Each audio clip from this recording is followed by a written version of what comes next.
morning, everyone. And now the music stopped, finally. You hit pause and you just kind of hope for the best. All right. Let's back this video up a little bit. All right, so good morning, everyone. This is Mike Dane with MLS Technology.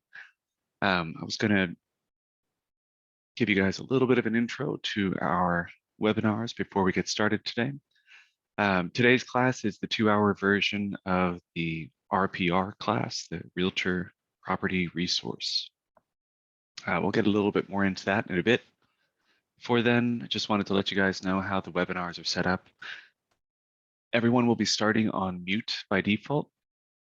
All that means is just that you guys won't have your mics active.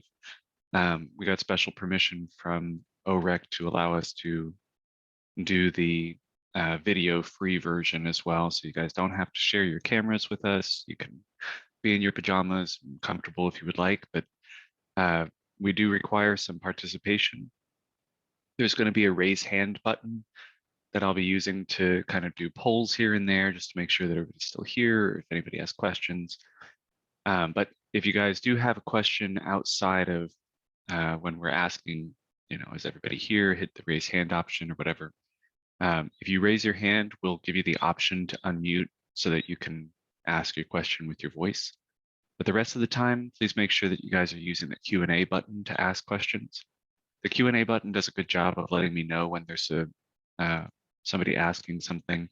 If you post any of the questions into the chat section, there's a chance I might miss it. It doesn't really give us as much fanfare whenever somebody asks a question in chat. But I also wanted to mention the session will be recorded today. We'll be sending a link to the recording after class is over. But let us know if you guys have any audio or video issues during the course as well. Since this is a CE credit class, we want to make sure that everybody's able to participate the entire way through.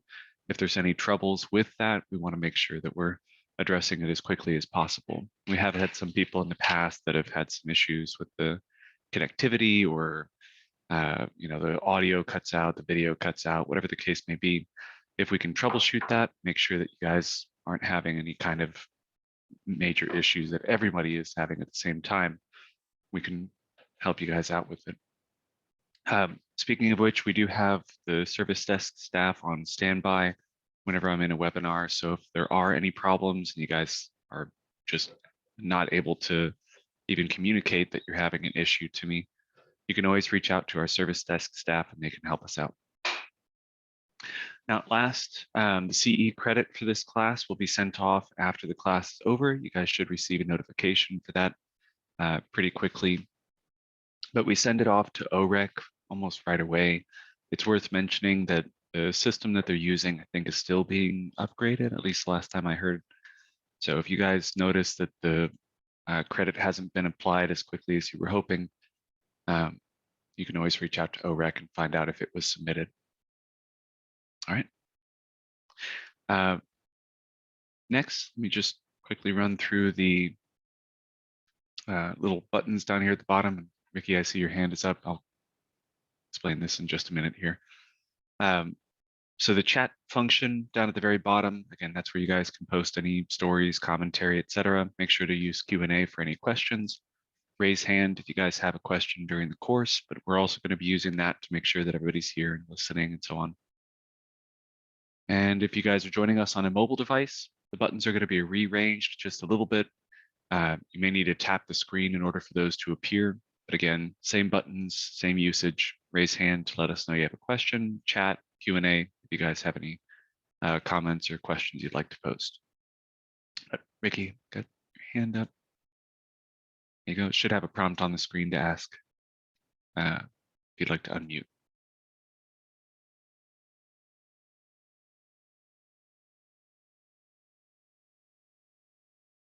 Oh, all right. Go ahead and close that off then. Okay. I'm going to launch a quick poll here. It is now 9:05. We're going to officially begin the class. The poll is actually something that's required for our CE for this, so I do need everybody to participate. I don't see anybody that's signed in on 2 devices, so yeah, just make sure that everybody's responding and we can go ahead and start with the course content.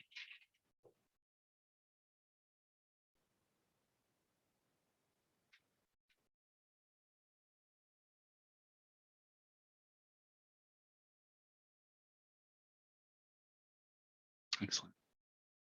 This is going quicker than usual. Thank you, guys.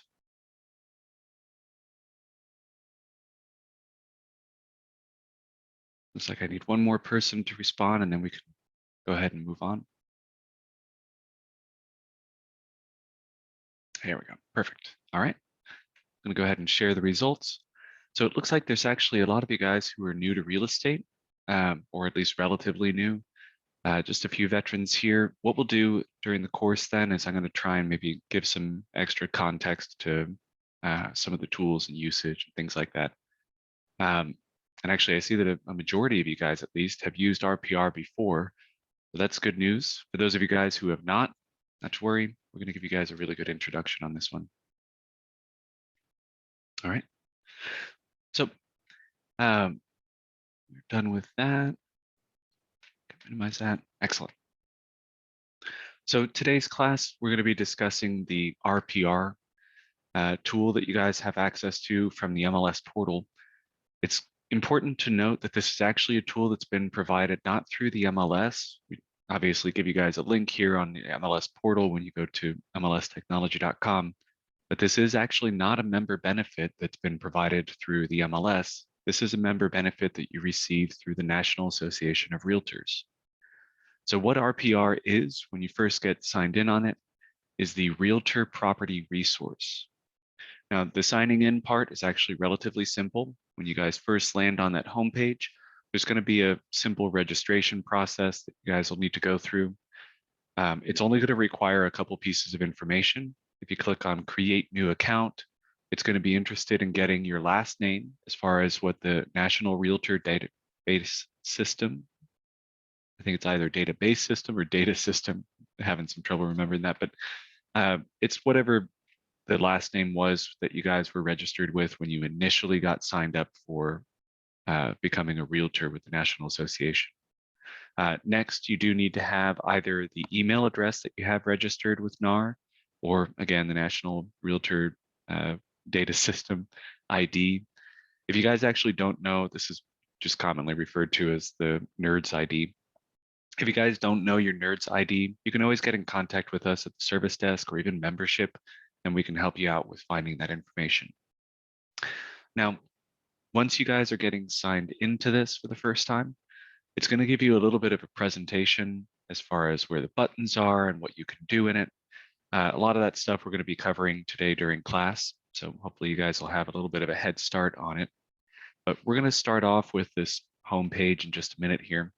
I did want to run through just a little bit of the basics of what RPR is. So again, since it's a tool that's been provided by the National Association of Realtors, they want us to reiterate that this is actually a wholly owned subsidiary corporation. That'll come back into play in a moment here. It's a national database of parcel-centric property information. It's got over 160 million US properties listed in here. Interestingly enough, each and every one of those properties is going to have a variety of different sources that they gather information from and consolidate into one profile for each property. Now, this includes information from over 350 different sources. So whenever you're looking at a property's information, you're going to be finding details from all over the place. I mean, we've got US Bureau of labor statistics, we've got the census information coming in. There's information coming in from NOAA, so you can get quality of life information about the how cold the winters are, how warm the summers are, all that kind of stuff for almost every single property in the entire country. Now, as we mentioned before, this is exclusively for realtors. The registration process, as mentioned, is actually something that you have to do after you've gone through the process of becoming a realtor. There's going to be a little option when we get into the settings here that allows you guys to create a profile for any of the assistants that you have working for you. But just so you guys are aware, this is not a public-facing product. It's not going to give you guys any logins for your clients to go into it. It's not going to have a portal for your clients to view information. The idea behind the Realtor Property Resource is that you will be the lightning rod for every question that your client asks.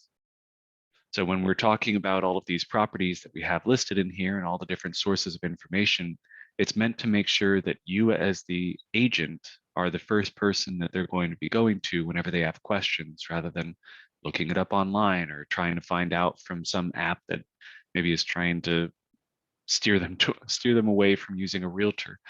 So this is the basic purpose of RPR, is to allow you guys to have all of that information at your fingertips at any given moment, so that you guys can be the source of information for any questions that your clients may have.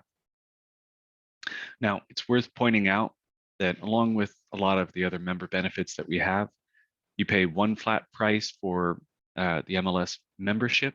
Same thing goes with the fees that you have with NAR. RPR is included in those, so that you're not paying any extra. It's just part of the member benefits that you have as a realtor, licensed realtor.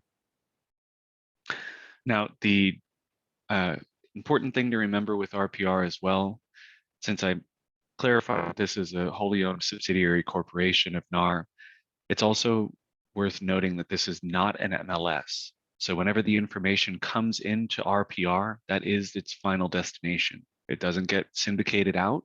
It doesn't have any consumer-facing business model somewhere on the back end that's taking information or directing leads away from you. This is an endpoint for all of that information for you to be able to use as research.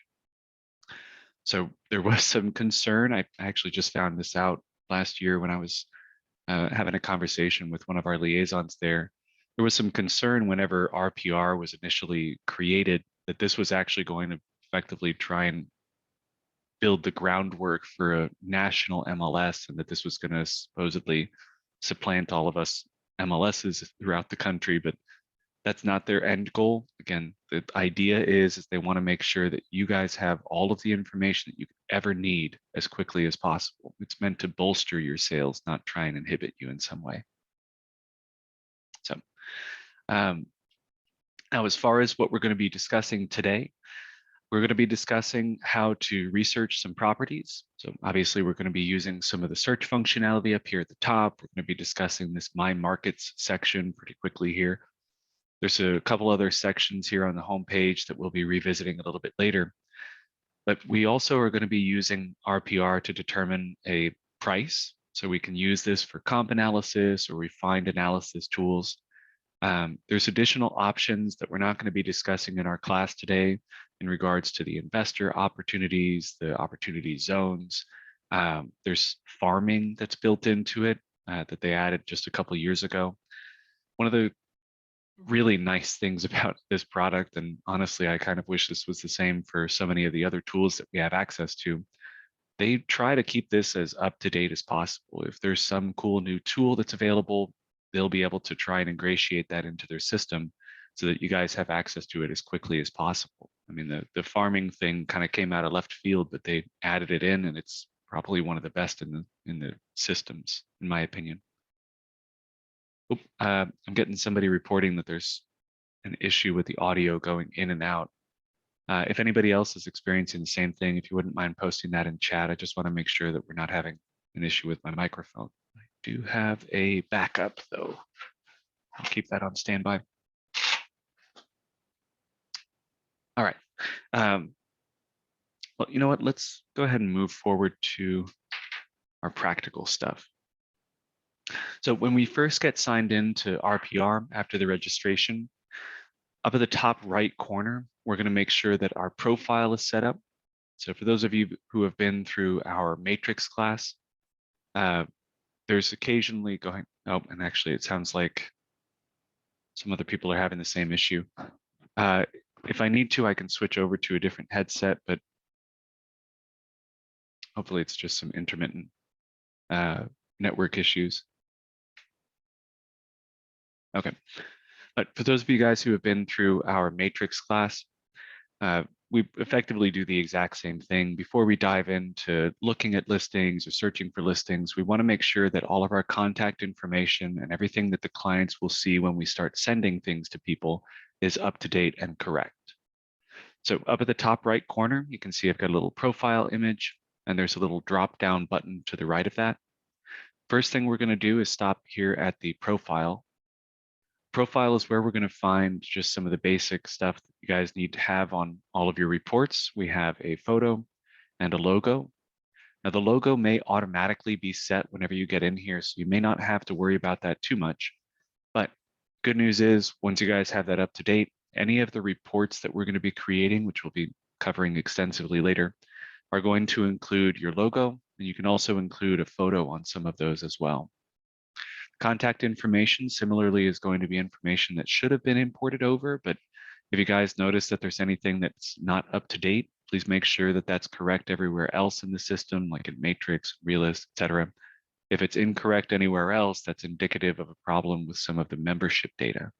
So if you guys see the wrong office name or you guys have the phone number in here, especially if you guys are just signing in for the first time and it's incorrect, get in contact with us. Make sure that our membership team has all of the correct data. Otherwise, you may end up being connected to the wrong office, and then you're going to have to just kind of deal with that. It's not ideal. So reach out to us. Let us know if there's an issue. We can get that corrected. There are options on here as well to add more information. So if you guys needed to put in a different phone number, if you guys wanted to add your fax number in case you guys are working with people in 1999, we've also got email, website information. You can always add more if you need to, but usually those are one shots. The MLS or CIE info, it should automatically have you guys connected to the MLS Technology Inc. This is going to allow you guys to get the data directly from us. The reason why we want to show you guys this section is that there's a couple different weird things that may happen. Depending on which other associations you may be a part of, the association might not be sharing data directly with RPR. So you might notice that some of your listings are missing from those areas. It's not typical, but there is one example of a neighboring association that's not sharing data. And that is switch this filter over to all MLSs, the Northeast Oklahoma Board of Realtors. And then if any of you guys are in the Stillwater area as well, they're also not sharing. So just to show where I went to see this, the MLS or CIE info allows you guys to add information from any of the other MLSs you're a part of or other associations that you're a part of. But you'll see on here that this list includes some of those extra boards, but that's really just to connect your data as far as like you as the agent, your data in there. It doesn't mean that that MLS data from the Northeast Oklahoma Board of Realtors, the Stillwater Board, is actually going to appear in RPR. And the reason we know that is because down here at the bottom, you can see under all MLSs that they are not sharing their data. Now, that's not bad or good. It's just unfortunate, really. If this data was provided, you guys would have access to it in RPR, and then you can have the same reports being produced for any of the stuff that's being shared in MLS technology as you would for the listings in those areas. But it's really up to each association whether they want to make that move or not. So all that to say, you may find that there are some gaps in what listings are found in what areas, but thankfully there's a lot of overlap with the associations. So you may find that even though somebody isn't sharing it through the Stillwater board, they're additionally a part of another board like MLS or the Oakmar. Same thing with the Northeast Oklahoma board. There's a little bit of overlap there as well. All right. License number down there at the bottom should automatically have that information. If it doesn't, you can add that if you would like. In my case, I obviously don't have one. I legally can't. That's fine. Down here at the very bottom, though, we have our assistant users. Now, I mentioned before that the RPR system is not meant for public consumption. There is no consumer front end. There's no portal for them to sign into like we have with Matrix. So just keep that in mind whenever you guys are looking at this assistant users section. You are not meant to be providing access to the system to the public. If you guys do have a legitimate assistant user, you guys can connect them on there. There is an unlicensed assistant fee through the MLS. There is not any fees associated with the assistant users that connect to RPR. But again, just use this with some sincerity. Don't add in any of your clients on there or investors that you guys are working with.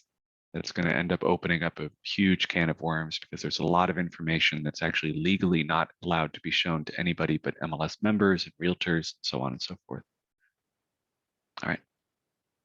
Up at the top right, we have our account information. They had to give me a fake Nerds ID in order to be able to get in here, but you guys should have a legitimate one that's connected with you.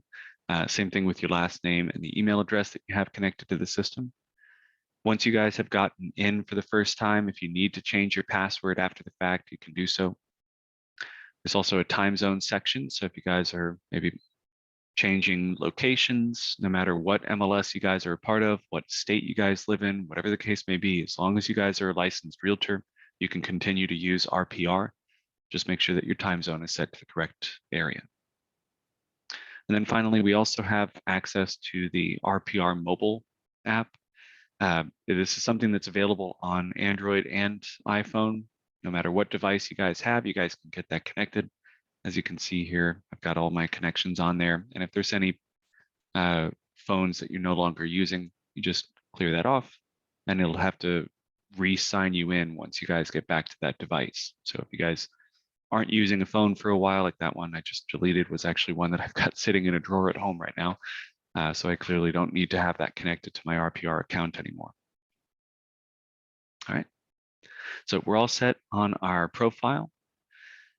Additionally, whenever you guys get into that drop down up here, you can switch over to settings. There's also a tab here for it. So we can switch over to settings. Make sure you save any changes that you've made. Not sure what I changed, but that's okay.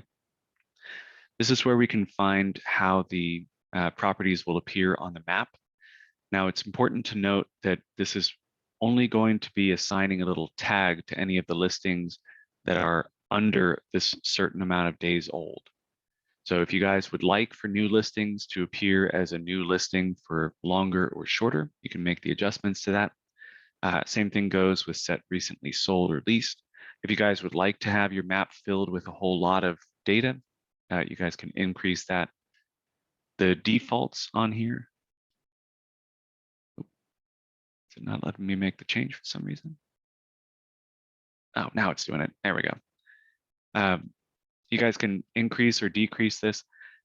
This is going to fill your map up pretty quickly. The search doesn't really actually get that filled, but the map is going to make this very obvious. If you have a lot of listings in the area that are brand new, it might be helpful to try and crank this up or down depending on where you are. So for instance, if you guys are working in the center Broken Arrow, you might need to turn both of these down just a little bit, just because when you're looking at the recently sold, if you crank that up to the last 6 months, that map's going to get filled up really quickly. So leave that on something that's going to make sense for the areas that you're either working in or the areas that you might be searching in at the moment. This is again all under the settings tab, now that we're finally having it do what it's supposed to. And you can set these differently for residential or commercial. It's worth pointing out, you do have the option to switch between residential properties and commercial properties in search functions. We are not going to be covering anything about the commercial. Almost everything that we're going to be discussing today will be applicable whether you guys are searching for a house or a business. Now, over here on the right-hand side, we have the My Markets section. It's worth pointing out that I currently have a list in here that shows all of the locations that we've done training in the past. The exception, oh no, we did add Ardmore. So these were where we used to do outreach. I'm hoping that we can eventually get back to that once the pandemic calms down. So keep wearing your masks and social distancing. But in the interim, I'm not going to be going out to anywhere. But I've added all of these as the My Market section. Now, the My Markets are actually going to appear on the home page. You may have noticed that when I first got signed in that it had Kingston loaded up here at the top. And what this is doing is effectively the same thing that we have when we're signed into Matrix, and you've got the Market Watch or Hot Sheets. It's effectively a combination of these two widgets on Matrix. But whenever we've added in the specific location that we want, so like let's say that I got rid of Owasso, you do the search, you make sure that you click on the right one, and that's it. If you need to get rid of one, hold your cursor, remove. But what these My Market sections are doing, I'll head back to my home page to see this, is when I land on my home page, when I first get signed into RPR, it's going to present me with the list over here on the left and a map over here on the right. Now the list in this case is focused in currently on Kingston. If I scroll down on here, I can switch it over to, say, Ardmore. And you'll see on my map, we've got a coming soon listing. We've got a listing that's been in the system for a while. Here's one that actually is new. See that little new tag. This has been added within the last 3 days, according to the settings that we just messed with on the settings page. And if there had been any properties that it sold, in this case, it looks like there's 15 properties that it sold. That's actually going to be keeping track of that according to, again, the settings that I put in there, which in this case is 30 days. So in the last 30 days, 15 properties have sold. Now, if we wanted to hone in on any of these specifically, we can switch over to that particular category. And notice now my map is filled with a different set of properties that are sold, different set of properties that are pending, any price changes, increases or decreases, it doesn't care which. Any properties that are for lease, doesn't look like anything is for lease in Ardmore, but we do have a bunch that are for sale. And again, if we needed to switch to a different location, like if I switch over to Tulsa, hey, look at that full map with a bunch of new tags. Now it might be better for me to go back, make some changes in my settings, because if this is where I'm going to be working, I don't really want to have a whole bunch of new tags all over the place because everything is new practically. Everything sells really quickly. So again, curate that based on the area that you guys are working to make sure that you guys are getting the most out of the data. But if you do end up needing to add an extra area, instead of having to go to settings to do that, you do have the option right here to click on add, and it'll bring you to the settings for you. So you can make those adjustments to how things are displaying, save them, and then hop back to your home page. All right, so enough of that. Let's now talk about our search function. So up here at the very top of the home page is going to be a little search function. We can switch between residential and commercial. That's really the only thing you need to know about if you guys need to search for commercial. It's just that if you're on the residential, it's going to try and have the options that are going to be relevant for a residential search. If you switch it over to commercial, it's just going to change which options are appearing on there. The filters will also change. And then switch us back over to residential, and we'll click on filters. So the search function basically boils down to a location search up here at the top. We choose which status we're actually going to want to search by in this drop down here. We've got the property type option. So if we needed to narrow it down to a very specific property type, or if we just wanted it to be anything and everything. We've also got a price that we can break down either by the total price, the living square footage versus the price, the lot's square footage and price, and the lot acreage and price.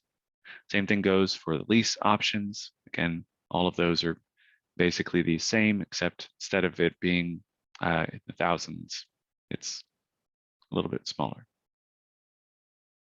All right. We've got a bedroom count and a bathroom count where you only have to set one number or the other. You don't have to set both. That makes things a little easier. But let's actually start up a legitimate search, and we'll take a look at some of these filter options that we have as well. So we're going to do, let's try Eufaula today. Eufaula is such a pretty area, so I'm going to click on Eufaula, Oklahoma. And without doing any filter options whatsoever, we've got 188 properties. Now you'll notice that this includes not only the houses, but also we've got a whole bunch of land in here as well. Currently, it's actually sorting this by price. So just like we have in Matrix, if we want to switch things up, you click on the header, and that'll be the sort method now. Looks like we got land, single family residence, so on and so forth. Now, this was a fairly quick search because I just put in a location, hit the search function, and that was it. If we ended up wanting to do any nuance to this, we can type in the area that we want. We can start clarifying, all right, look, I only want to see the stuff that's for sale. I don't want anything that's pending. I want to make sure that I'm only seeing houses. I want to ensure that it's under 250,000. So I'm going to do 250. And then I'm just going to select the option down here. Notice it just automatically puts the number in there for you. I like the way that this functions better than so many other search functions. I don't know if you guys have used the Realtor.com professional search, but it effectively provided the same drop down here, but it didn't allow you to actually manually type anything in. So if we wanted to make sure that it was 125 to 225, we can actually put that in there. You don't have to choose only from the limited selection that they provide on this. Just keep that in mind if you guys are looking for specific prices or even the bedroom, bathroom count, etc. So I'm going to say bedroom count has to be a minimum of, let's do 4. That probably seems a little realistic for that. There we go. So I've clarified a bunch of my filters up at the top here. But if I go to this filters option, this is effectively like the advanced search that you guys would normally have on Matrix. There's going to be a lot less options than you would have in Matrix just because it doesn't have consistently all the same pieces of data. But if you guys end up in a situation where you needed to clarify maybe a little bit further, maybe a price to estimated value qualification, maybe you guys wanted to get in here and exclude any of the distressed statuses, or maybe you guys are specifically looking for things that are in foreclosure states. If you guys also want to clarify what the land or lot usage is, you can click on this and click on the relevant data. So if you guys were looking for something that was a hotel, or if you guys had some, where's the other one? A post office. I can't find it. That's okay. There's also some miscellaneous fields, like if it's owner occupied or if it's somebody that doesn't live on the property. Check for owner name, year built, how long they've owned it. And then if there's anything outside of the normal criteria that we're searching for, down here at the very bottom, you actually have a keyword search. Interestingly enough, this is a great way to search for things that are a little bit outside the norm. So if you guys did want to search for mature trees, but it's also going to allow you to search for things that you would normally be searching for in Matrix, like whether or not there's a 2-car garage, or whether or not it's a corner lot, or if it has a garage at all. So all of those details can be clarified in the keyword search. So if I wanted to find what properties have mature trees, there we go. And of course, I probably need to take away a couple of these criteria. Oh, still not finding anything. Let me take away that keyword. There we go. Okay. That's what it was. It was the bedroom count that was doing me in. Okay. So I've got a decent amount of results. As you guys can see up here at the top, this is giving me the live results count, the same way that we have at the bottom of Matrix whenever you're running a search. So now that I've updated some of these extra criteria, make sure that I have all of the information that I'm interested in. Ooh, let me do owner occupied as well, see if that limits me. Hey, that got rid of 4 results. I'm going to click on update and search, or you can hit this little search button up here at the top. Either way, we're going to have a lot less results now. So from here, we've actually got a couple of decent properties for us to look at. Now that we've actually run our search, let's discuss how we can actually change the view for these different search results. The default when you guys first get signed in is going to be this list view. This way we can actually see some of the details along with this little photo preview. There's also a photo view that at least allows us to see some of the information, but then it primarily focuses onto the photos. One of the cool things about this is whenever you hold your cursor over the photo, you can switch between the photos that have been added to that listing. So it makes it really easy to kind of just get a quick preview of things. There's also a little, excuse me. Oh, sorry, thought somebody was trying to get into my office. There's also a little heart icon here. This little heart icon will allow you guys to kind of tag something for future research. If you guys had a property that a client was interested in or something, you can just click that little heart icon and you can either give it a name or you guys can just leave it on the address itself. What I might suggest doing if you do have a client that's specifically searching for this, it might be a good idea to just be like, all right, this is going to be the Wilson's, and we'll just put in a little spot like that for it. So I know who it was that I was actually saving this for. So it's effectively like the cart option that we have in Matrix, except instead of allowing you guys to, do a bunch of different carts, it's effectively just, I'm going to be saving this in this one repository of all the properties of interest to me.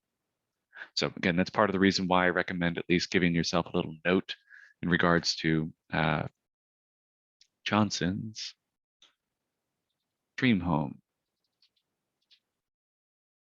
Perfect.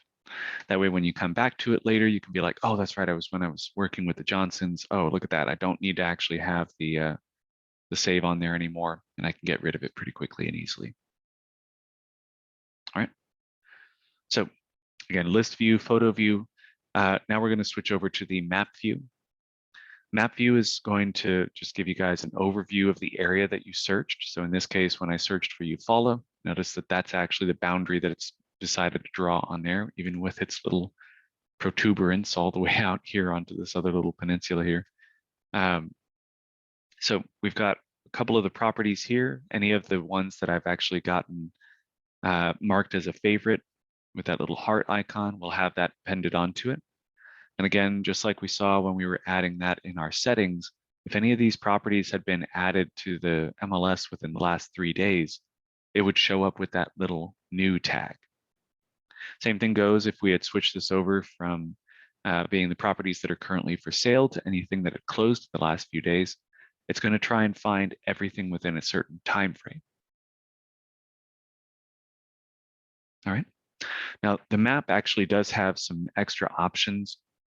Just to give you guys a quick review of this, it's got the normal zoom in, zoom out, just like you guys are used to on every other map. We've got a recenter option, which allows us to center into the area that we had initially searched for. So for instance, if we started perusing a completely different area of the map, and I was like, oh wait, I was actually in the middle of something, hit recenter. Ah, there we go. These are all the properties I was looking for. There's also a full screen view. I'm going to switch over to full screen for the rest of this little overview of the map. There's a view button over here on the right-hand side that allows us to switch between satellite, aerial, road, and terrain. Now, most of these are pretty obvious. Satellite view means it's just going to be the satellite view in its entirety. That's all it shows us. I like the satellite view for just the fact that we can actually see, what the area looks like. It's worth pointing out, there's no labels anymore. So this area is now just kind of devoid of any of the street names or any of the other things. So if you guys do end up wanting to see a little bit more practical view, you can switch over to the aerial view, which gives us not only the satellite view, but also it indicates where everything is. So now I see that the church is labeled over here. We've got the street names labeled here. The road view, though, is going to be the fastest to load. This is typically the one that I recommend people leave it on, especially for those of you guys who are out with less than ideal internet connections. That road view is going to be the quickest to load and the quickest to search with. Additionally, we also have a terrain view. Not going to be particularly interesting for this area. I think McAllister probably would have been, oh, actually, there's some cool ridge lines here. One of the nice things about the terrain view is that it will actually show the elevation lines as well. So we can see, oh, look at that, 800 above sea level, which coincidentally is almost the exact same elevation as Turkey Mountain here in Tulsa. Anyway, mountain is a bit of a stretch, but that's just because I'm a native to Colorado. All right, that's it for our views. I'm going to switch us back to our road view for now. Now, another option that we have, instead of choosing the, let me switch back out of full screen so we can see this again. Instead of using the location on here as just a specific area, a zip code, a city name, whatever the case may be, there is also a drawing tool that you guys will have when you're looking at the map. So for instance, if I wanted to do my search and I wanted to actually expand this out just a little bit, When you click on the draw option, it has freehand, radius, polygon, or box. Again, if you guys have been through our matrix class or even our realist class, we actually cover these options pretty thoroughly. But just as a quick reminder, freehand is going to be just click and drag, let go, and it closes it off. You can change the search area so that instead of it being, again, the Eufaula or zip code or whatever the case may be that you added up to the top, when you click on that area, you can search with whatever shape that you've drawn. I'm going to delete that. We also have a radius tool. Again, click in one spot, drag away, and it makes a perfect circle around it. We've got the rectangle and polygon tool. Rectangle is, again, click and drag. Or we've got the polygon, which is my favorite. You can click.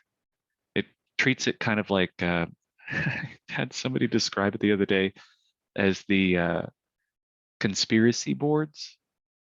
So like you added a pin and then you take the string and add another pin. It solidifies where that string was connected, add another pin, add another pin. So each click effectively is adding a pin, and you're just effectively moving your string along the board.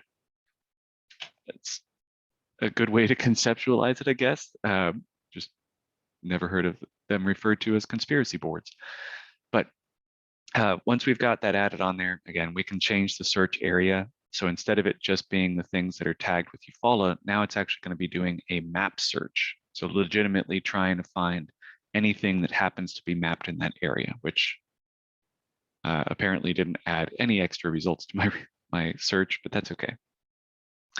Now, whenever you're on the map, you guys can add in additional driving times. We're going to skip over that. If you guys would like to play with those, strongly recommended. These are a lot more situational usage, like travel time to find out how long it's going to take to get to certain areas. This might be helpful for people like me who absolutely hate commuting. Had a job in Bartlesville when I lived in Tulsa. 45-minute drive twice a day was a little much. Distance options allow you guys to see how far away things are, but this is as the crow flies rather than travel time. And there's also traffic counts if you guys need to find out how much traffic is going by. This could be especially important. Actually, I'm going to mention this just because there's some new people here. Traffic counts might be valuable if you do have a client that, like my wife grew up in Stigler, Oklahoma, so she's very used to a much, much quieter nightlife. Now we live off Cherry Street, so it's a little bit noisier. But for a while there, we were actually pretty close to the highway and the thoroughfare, and it was a bit much. Sometimes she would have trouble sleeping just because of the volume of the traffic going by. So that traffic counts might be something very important depending on the client that you're working with. But again, most of these are situational. If you guys are interested in those, it's under the driving tab. You can also add any points of interest that you want on there. They've done a really good job of trying to make sure that this is all up to date.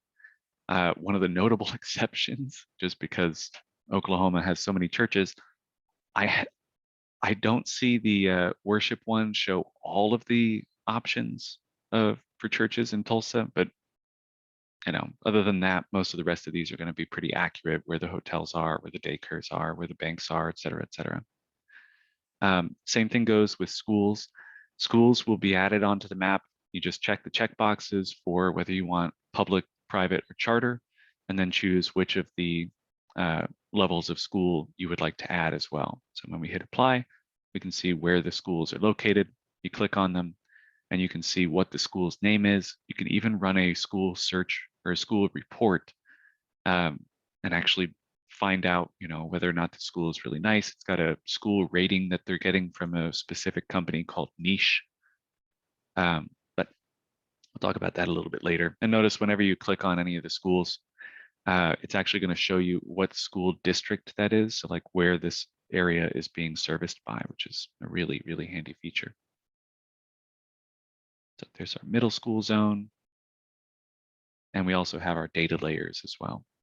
So let me actually clear our schools off. We don't need to see that. Data layers, I'm going to zoom this one in because this is actually really neat. Data layers provides us a bunch of different options For those of you guys who have been through our realist class, this is also going to be the same thing that you had on the boundaries in realist. And they recently added those realist options into matrix as well. We don't cover it in our matrix class, but those options are still there. You just have to expand the area under where you guys are normally adding the flood zones. But what these data layers are doing is adding in estimated home values. So we can see any of the hot spots for where there's properties of a higher or lower value. We can see 12-month estimated change in value. So if there's, well, this is kind of a little splotchy, might need to move to a little bit more populous area. Oh, here we go. Yeah, let's take a look at Muskogee. Muskogee has some good data.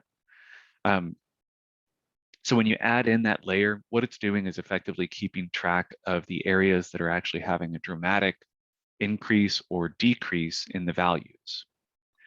So for instance, the decrease in values are noted here in red. You can see that with our little legend down here at the bottom. The blue is going to be the increases in value. But one of the things that most people are really interested in is housing density, which shows where there's a lot of properties. So obviously here in the center of Muskogee, we can see it's all yellow.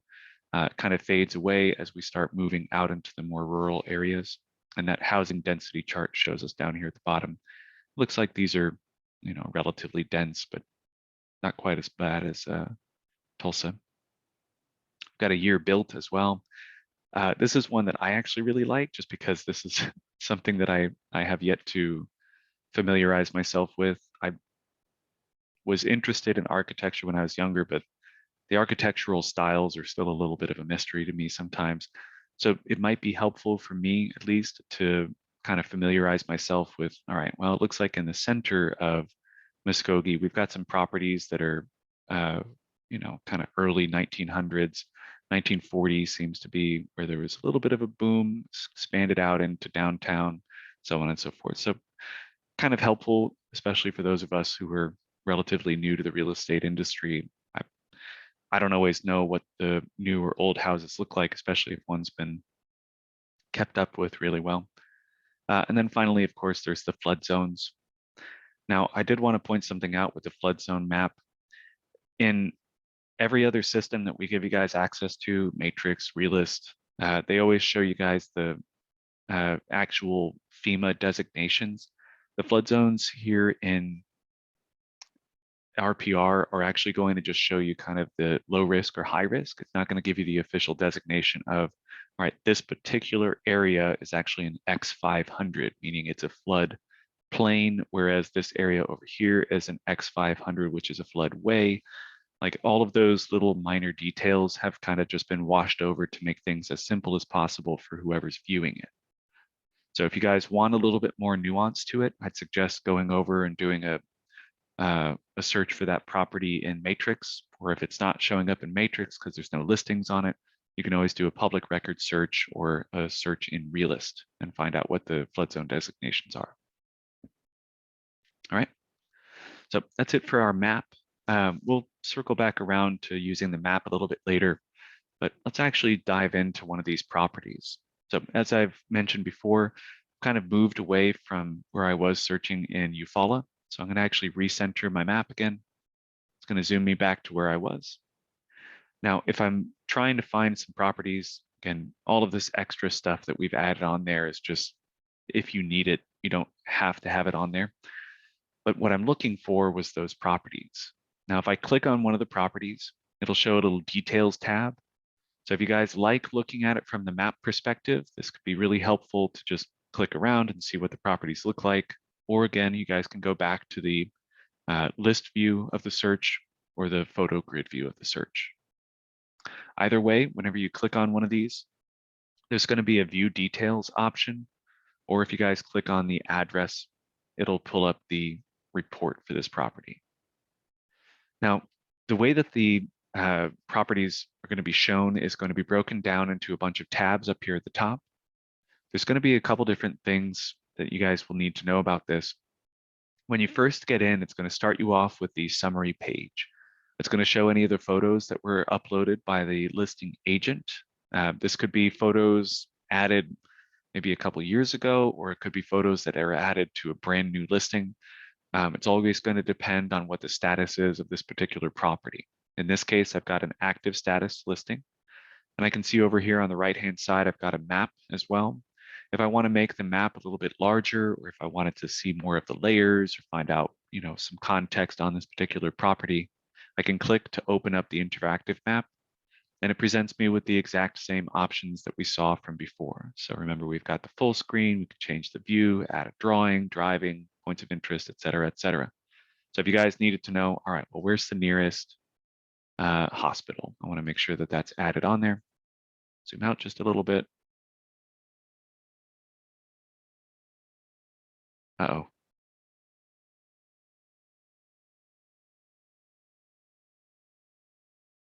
Oh, okay. That's the nearest general medical and surgical hospital. Okay. So that's the nearest hospital. Just have to swim over there if we need it. There's a road, of course. So we can click on that map at our leisure. It also shows the listing information if this property has been listed. And then down here in the property summary section, it's going to give the basic information about the property, but you notice that it has our list price, and immediately to the right of that, it has a different dollar value. This is the RVM.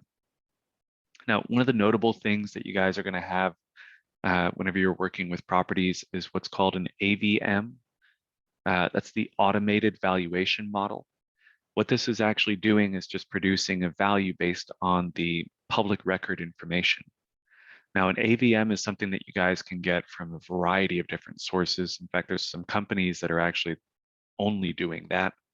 If you guys have not had a lot of experience with that or haven't been introduced to that acronym, I can almost guarantee that you guys are familiar with the other way that it might be referred to as, which is a Zestimate. The Zestimate is just an AVM. It just happens to be a proprietary version of an AVM. So that just means that Zillow has gone through and they've created their own automated valuation model, and they've branded it the AVM, or the Zestimate, excuse me. Now, on the other hand, since that's limited only to the information that they have available to them, there could be some flaws in the logic, or they might have some differences in how they're actually going to be pricing things that might not be contextually accurate. Those are going to be pretty obvious once you guys have gotten a lot of experience in the industry and you've done a lot of CMAs, or if you guys have done BPOs before, you can pretty much tell those things on site.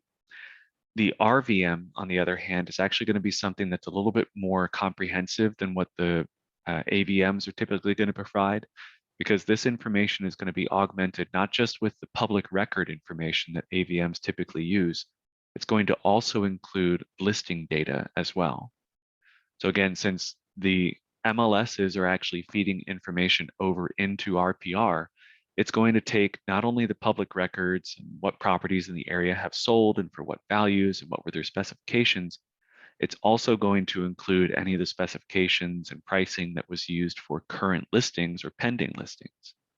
So rather than limiting yourself to only what's available for the properties that have actually gotten through to a closing, you now have access to a more accurate depiction of what the market value should be.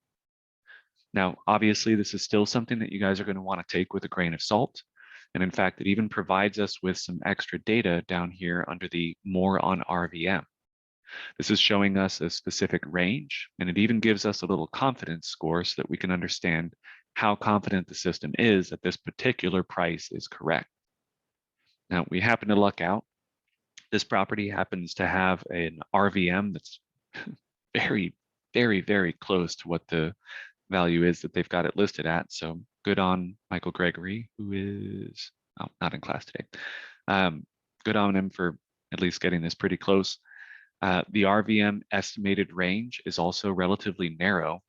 It's worth noting that whenever the data is plentiful, whenever it can find a lot of properties in the area that happen to be roughly the same specifications and so on, the estimates are actually going to get pretty accurate. So in this case, it's really just a $40,000 range here pretty much. And smack dab in the middle is pretty much where the list price ended up being. So the RVM that it provided here, that 5-star confidence, is pretty accurate, at least to what we we can see. Now, if we do get to a property that doesn't have a lot of maybe MLS data nearby, or maybe the MLS data is a little bit less relevant, like it's hasn't had a lot of properties similar to its cell in the near vicinity, you may end up noticing that this will switch over to an AVM. It'll actually make it pretty clear. It's going to be either an RVM or an AVM. It's still going to provide you a confidence score, but the lower that confidence score gets, the more likely you're going to switch over from an RVM to an AVM. And the lower that confidence score gets, it may just end up not presenting you with a listing or a listing estimate price at all. Now, you can always keep up with any of the details on that by clicking on either View Details, or you can refine the value, which is also a button up at the top here, or you can even create your own CMA if maybe it doesn't have an AVM or it doesn't have an RVM, or maybe you don't like the value that it provided because it's just radically different than what you see as you're obviously the professional in this situation.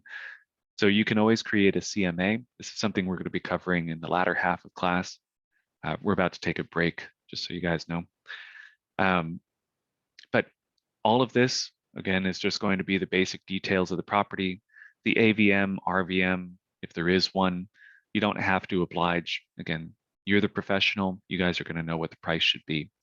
But this is just here to kind of give you guys a jump start in case maybe there's something you don't know about that area. All right. A little further down, we have a description of the property, and you notice that there's a notes option here. This allows us to add notes specifically related to the description. But over here on the right-hand side, we actually have a general notes section. This is going to be for any property notes that you wanted to add at all. Interestingly enough, this can also be done while you guys are on the mobile app. So for instance, if you guys are out and you're taking a look at a bunch of properties on a showing tour or something like that, your client points at a property and says, hey, I want to know more about that one. You can pull up that property in RPR, the app. You can create a report for it on your phone, and you can even add some notes in case maybe this is a property that your client is interested in. There's even an option to save it as a favorite, so you guys can circle back around to it whenever you get back to your computer, create a report. Maybe you guys are out at the seller's property and you guys wanted to pull up some information about the property. All of that can be done from your mobile app, and you can keep notes, add photos, and even start working on the seller's proceeds if you need to. A little further down, we have our property facts. Now, this is an important section because just like we saw here with the notes, if you guys are working with a seller, for instance, there may be some information that's actually missing from the public facts, or maybe even previous listings for the property that you guys can clarify under this Your Changes setting or section. Now that your changes are actually only going to be found on your information, so you don't have to worry about this actually going backwards and changing listing data or public information on the county assessor's office. It's just for your edification. So if you guys are working with a property in Tulsa County, for instance, for whatever dumb reason, they don't keep track of the bedroom count, so you would actually have to mark that for yourself. RPR will make that easy to do. And the same thing goes if you guys are on a mobile device. You can pull up that property, and while you guys are wandering through the house with your seller, you can start marking up some of the details about this property in advance of you guys actually listing it. So really easy for note taking. Down here at the very bottom, in case any of these options that they added on here wasn't what you were looking for, you can add an additional row with either some of these pre-built ones, or you can even type in something of your own. So for instance, heating. I'm going to say central AC. There we go. And I can save that. And again, this will remember this information so that whenever I come back to my computer later, oh, I spelled the word right, excuse me. We can come back later and I can actually mark that up on my listing. So really handy to have that. Schools is going to be either based on the location or based on the listing.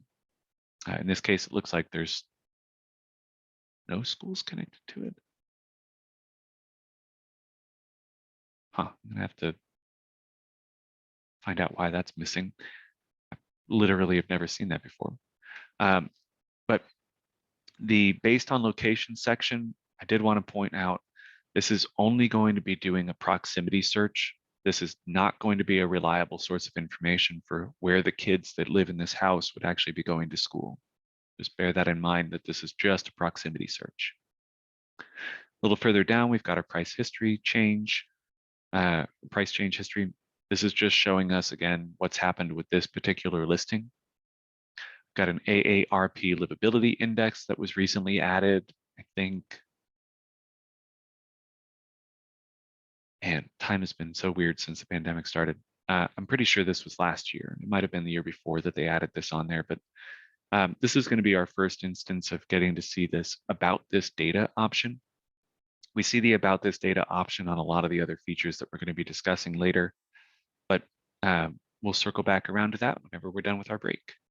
The rest of the details on this summary page are all just, basic information, legal descriptions, some details about the exterior or interior features, but not really worth covering in our class today. So let's go ahead and put a pin in that, and I will see you guys back here in 10 minutes.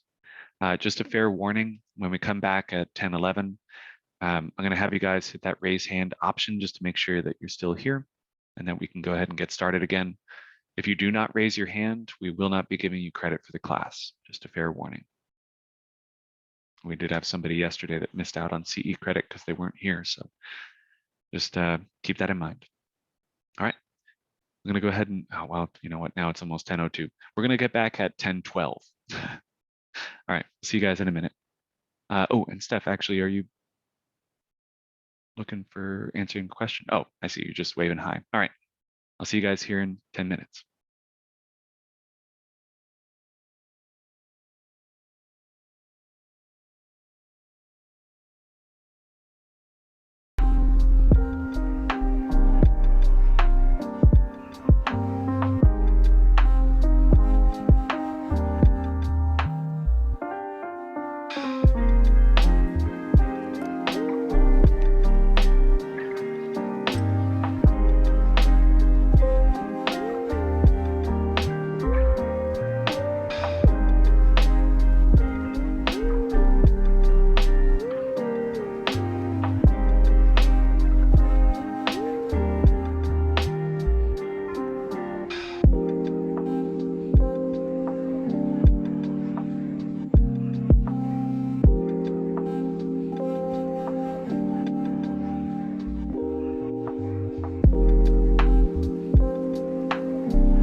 Let's minimize that out of the way. All right, let's jump back into things. Welcome back, everyone.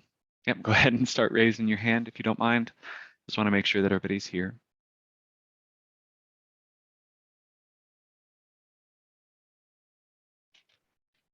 Excellent. And welcome back, everyone. And actually, if you wouldn't mind, hit that raise hand option and just leave it up for a minute. Just want to make sure that we see that everybody's back. Just as a reminder, this is required for the CE credit. I just want to make sure that everybody's here so that we're not having anybody getting credit for things that they're not participating in. But down to just the last couple people. I think I saw one of you guys that had your hand up and took it down, but Roz, Steph, and Steve Klinkenbeard, if you wouldn't mind. Oh, perfect, thank you. I thought that you had raised it already, but all right, so Roz and Steph, if you guys wouldn't mind, hit that raise hand option. I just want to make sure you're still here.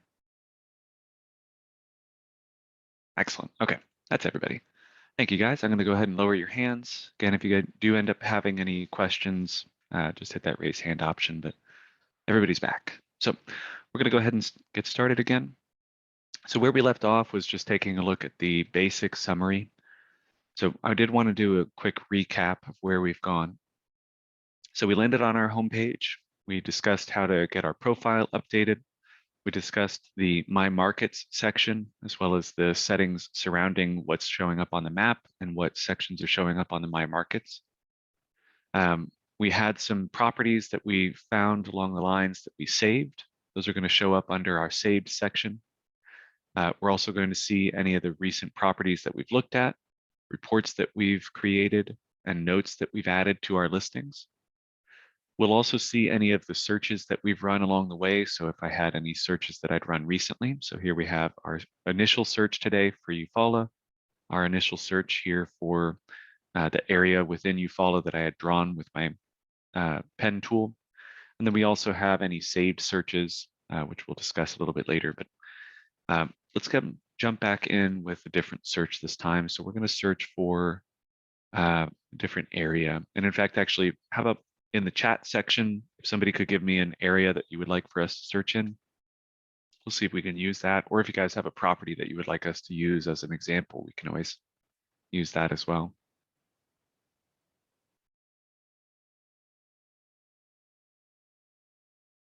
Oh, Bixby. All right. Thank you, Susan. So I've got Bixby, Oklahoma here. Oh, and actually, I'm so sorry, Steve. I see that your hand is up.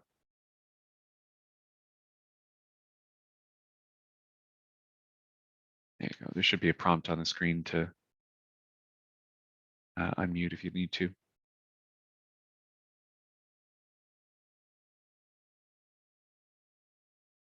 Oh, you were just waving. Okay. No worries. All right.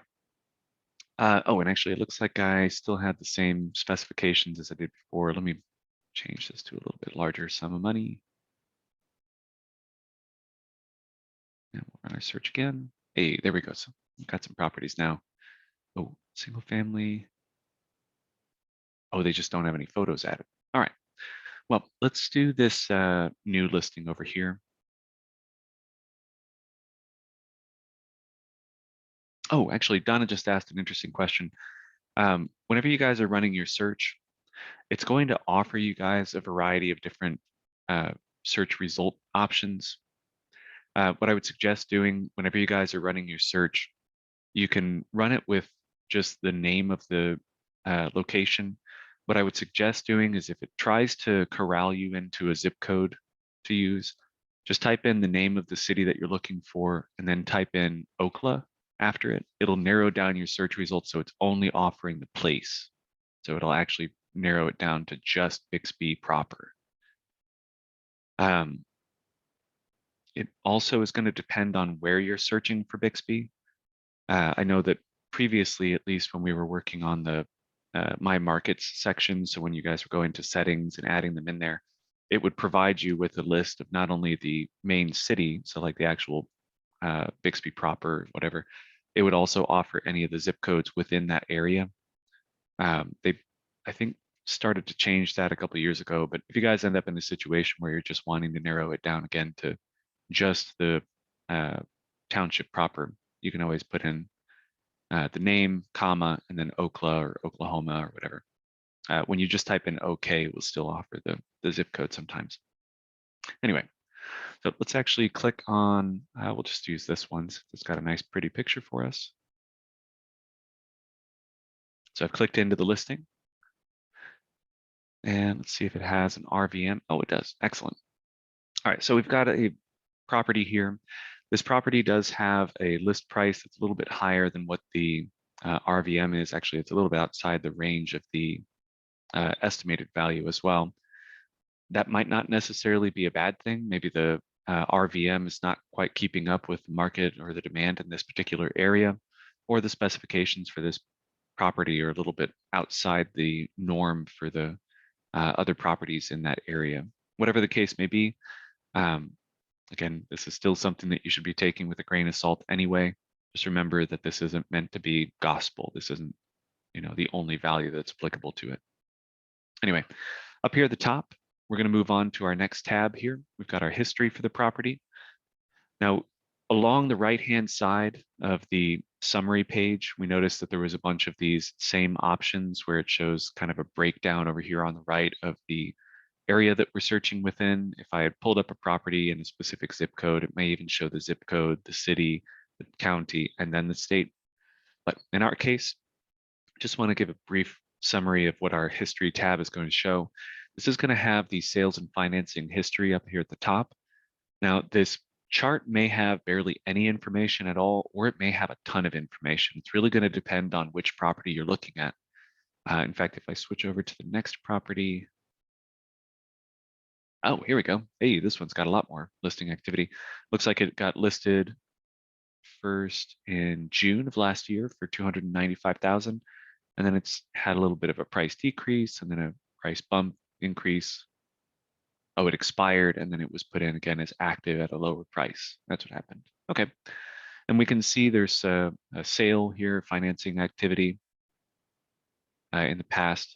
You can switch this over between 1, 2, 3, or all years. You can even add notes about this.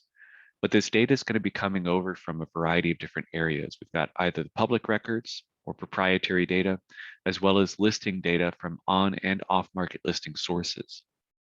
Just as a reminder, when we were looking at that profile section, MLS Technology is providing both on and off market listing data to RPR so that we can provide as much information as possible to any of the realtors working in our area, regardless of whether or not their MLS is sharing.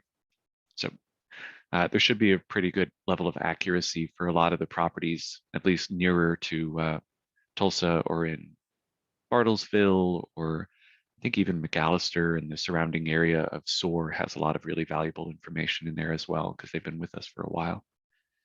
A little further down, we have the tax information. We can move between each of the tax years here. We also have the mortgage records, which allow us to move between each of the instances of a mortgage being financed on here. So there's a lot of details on here. Not always stuff that we necessarily want the public to have to see, but it is publicly accessible information if they would like to find it. Next, we've got our charts. This is going to give us a little bit more context for the property in regards to, come on, why is it sending a request to Facebook? It's bizarre.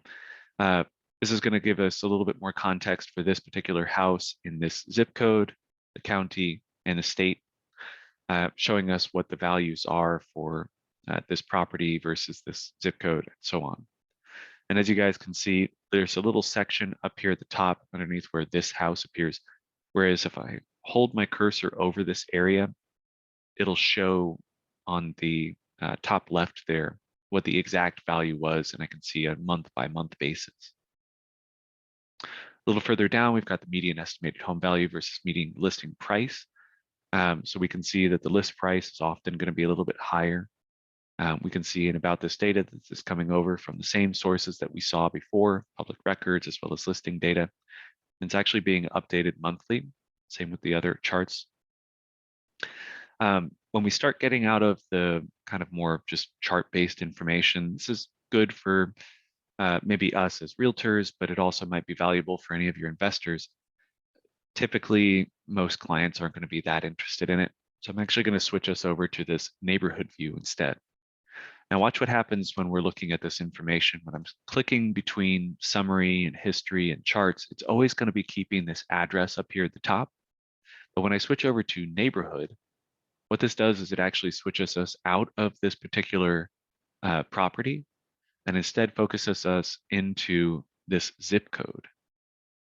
Now, oh, and actually it looks like it switched us instead of the zip code to Bixby proper, but that's okay. It's really going to depend on how much information is in that area. For instance, if this particular city that we're working with only has one zip code, it will bypass that. Usually I don't have to mention that, just happen to be in Bixby. So under the summary, again, it's giving us effectively the exact same information that we saw from before, a lot of charts, a lot of basics. We can switch over to different categories, but notice again, it's still got a breadcrumb trail showing, all right, right now we're currently looking at the neighborhood information for Bixby. I can go back to the property that I was looking at, or even back to my search results, or even start back from my property search that I had done to see if I can maybe narrow it down further since this property wasn't the right one, or maybe this area wasn't the right one for my client, whatever the case may be. All the basic information under housing is just going to be boiling down to what the values are, how old the homes are in the area, how many people rent versus own, so on and so forth. So again, great information if you guys are trying to get some details over to an investor so that they can kind of familiarize themselves with the area. The people information is going to be more demographic details. So if you guys have somebody that's kind of trying to figure out what the average income is, or how many people are working in that area, what kind of jobs they have. And it's taking a while to load this information. Again, each of these is going to have a section there that says about this data, where it's coming from, how often it's going to be updated, and so on. So like we've got census information as well as ESRI, updated annually, population, US Census exclusively, census, and so on. Occupational categories, I think this one comes from, oh, that's also census. Where's the one that's the, oh, here, US Election Atlas has the presidential voting pattern. I think the economy one is where we have the Bureau of Labor Statistics. Really need to find out what's happening here with this sending request to Facebook, because that seems to be where this is holding up. I don't know if any of you guys are actually following along with this. You don't have to, no rush, but let me know if you guys are also experiencing that delay there for sending requests to Facebook.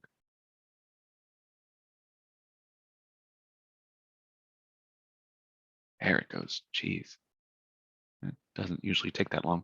Anyway, here's our basic details. Again, this is still going to be some kind of demographic information, but in this case, we're actually breaking it down by income per capita, so on and so forth. We've got our median sales price versus unemployment rate. Thankfully, been finally dipping back down after our pandemic kind of cleansed a lot of people from the workforce by death or otherwise. We got quality of life.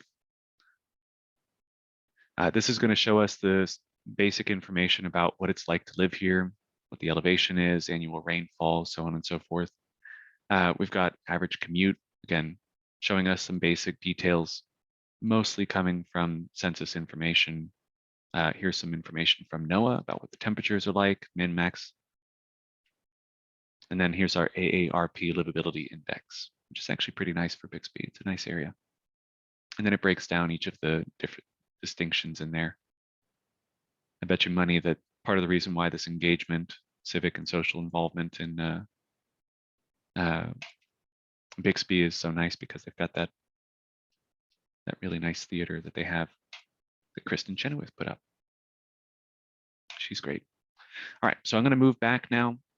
If we wanted to create a report specifically for this particular neighborhood, there is this create report button over here to the right. Create report will take this particular tab that I happen to be on and turn it into a report. So I happen to be on the neighborhood option. So what it's doing is it's trying to create a neighborhood report. Now, we can see a sample of this using that view sample button. It's typically a pretty short report. This one has a lot of pre-built functionality into it, so it's only almost ever going to be just 10 pages because there's not going to be a lot of like extra information depending on what the market is like, et cetera, et cetera. Some of the other reports that we're going to look at in a minute here are going to have a little bit more of approximate values because this is going to include either more or less information based on this particular property and the market conditions surrounding it. So if there's a lot of properties for sale nearby, the seller's report is going to be a lot longer. The property flyer, it's only one page.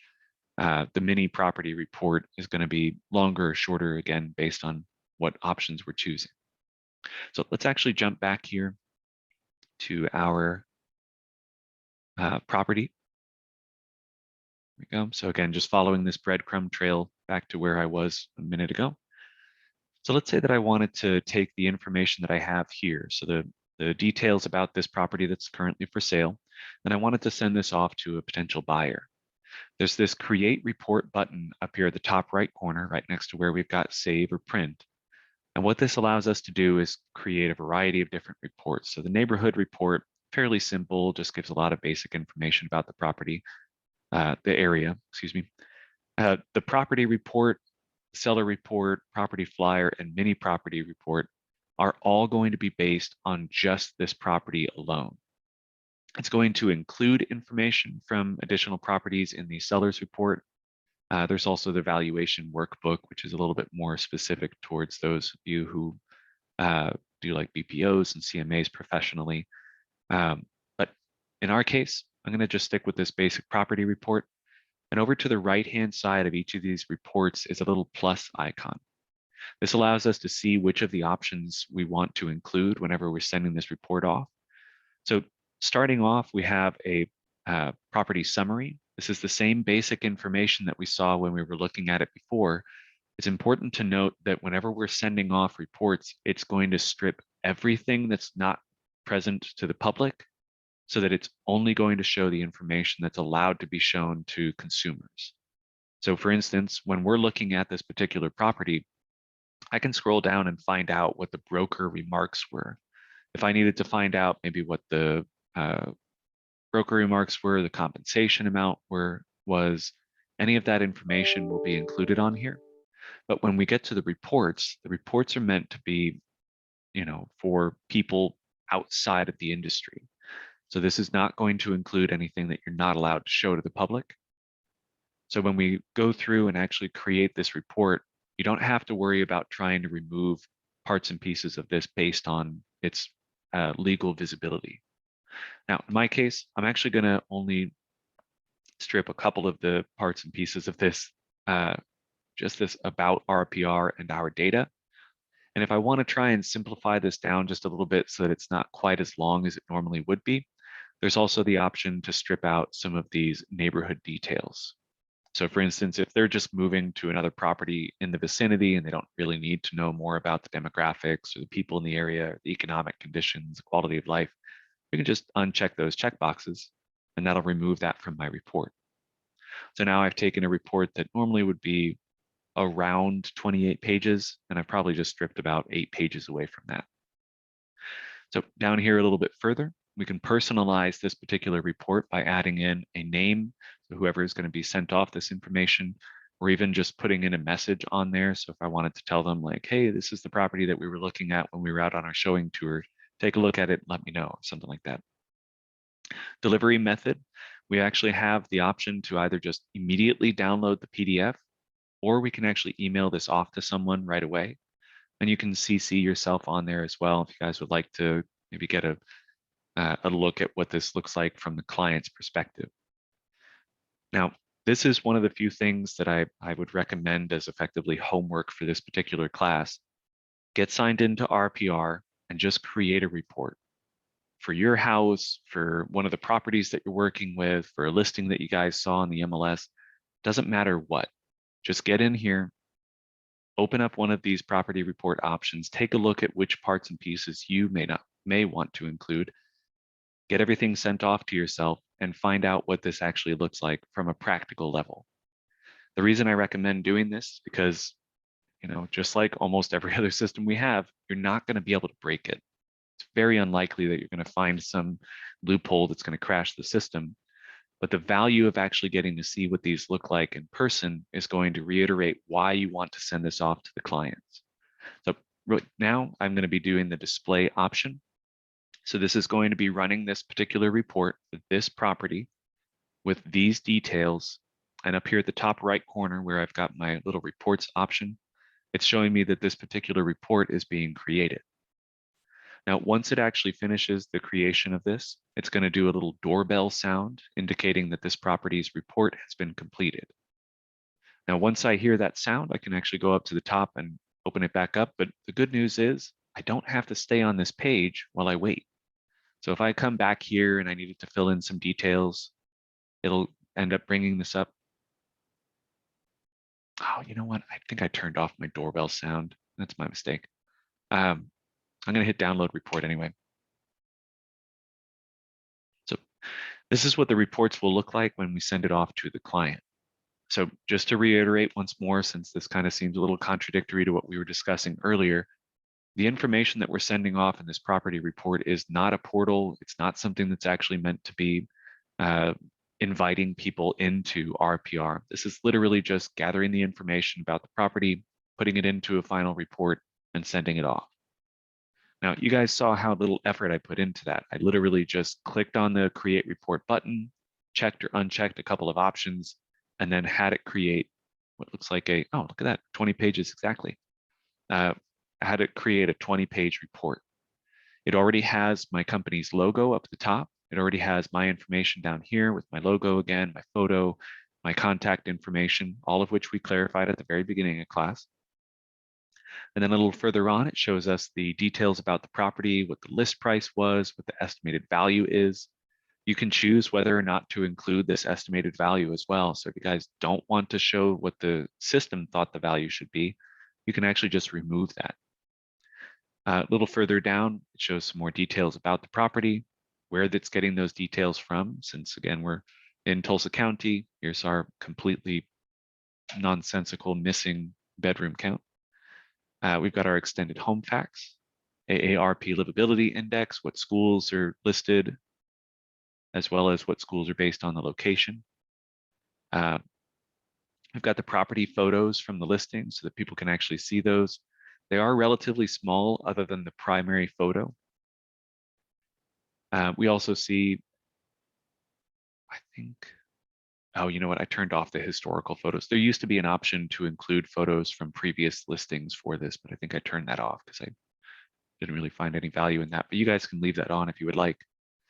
The comps and adjustments, it's showing us the CMA effectively that I've created. In this case, I didn't put one together, so it doesn't have that information on there. It's still just going to provide them with that estimate that we saw up here at the top. But again, all of this information was gathered for me without doing any extra effort. I didn't have to choose which parts and pieces had to be included or not. I literally just unchecked the parts that I didn't want. So it's not like you guys have to go through and learn how to create a PDF or do graphic design work, put this all together with your header and footer at the top. Everything is added in there for you by default. Now, just as a reminder, I mentioned this before, but we really didn't get to discuss it too much further. When we're going through and actually working on the RPR app, all of these options are still available. So you guys can still just jump in here, create a report, and it'll include all of this information, whether you guys are out on the road or not. So instead of having to worry yourself with whether or not this report's going to look the same if you guys are doing it on your phone or your computer, everything will be identical. And you guys still have the option when you guys are sending the reports from your phone to email that to a client. So what that means is that if you guys are out on the road, you pull up your phone and you guys want to send a report to a client, you guys can do that immediately without having to go back to your computer or open up your laptop, try and get your hotspot connected on your phone. No extra steps. Pull it up in the app, create the report, send it off to them. Right. So let's actually jump back here and let's do an off-market property instead. So what I'm going to do is I'm actually going to take a quick search. We're going to do, how about we do Telequal this time?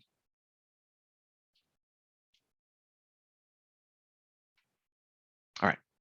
And in this case, I need to switch out a couple options. I don't want anything for sale.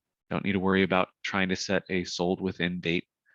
I am still only looking for houses. I'm going to remove my specifications here. Actually, I'll leave these on there just so I can actually find a property. And let's just grab, sure, this one. Oh, $1 million property. Wow, I have good taste apparently. All right, so we've got a property here that's no longer on the market. We see that it has an RVM in here that's already got a pre-assigned number. It doesn't really have a lot of confidence in that number. It still has a 4-star and it's a relatively narrow range. Notice this is still within $40,000 of each other. Or excuse me, not 40,000, 80, 20. Oh, wow. Okay, never mind. I'm really bad at math. That's a $100,000 difference.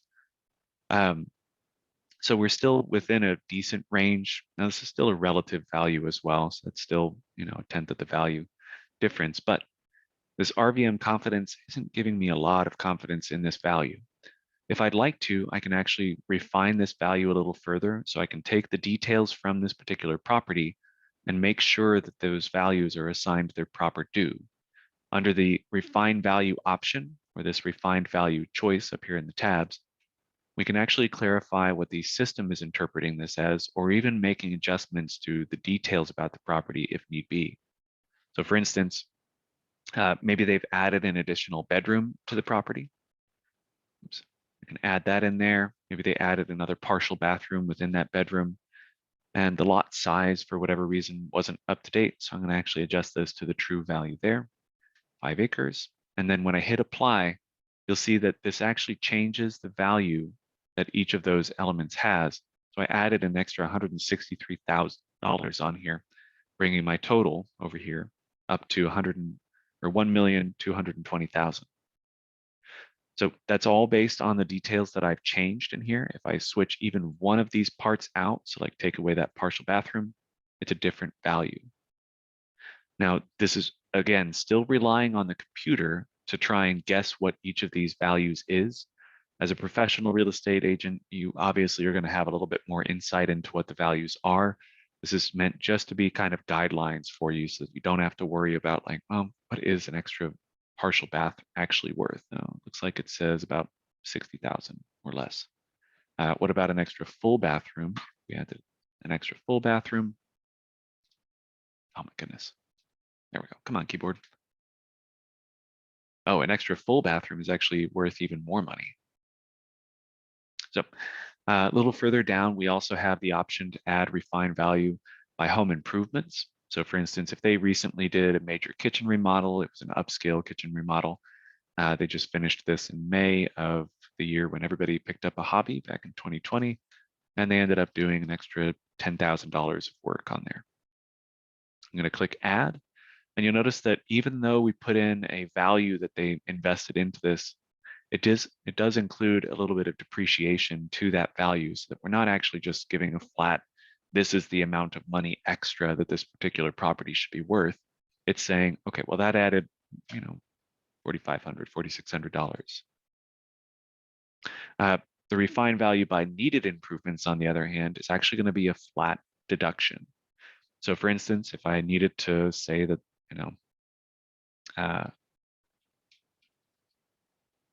placement, I'm actually not sure what that value would be, but let's just assume that it's going to be 30,000.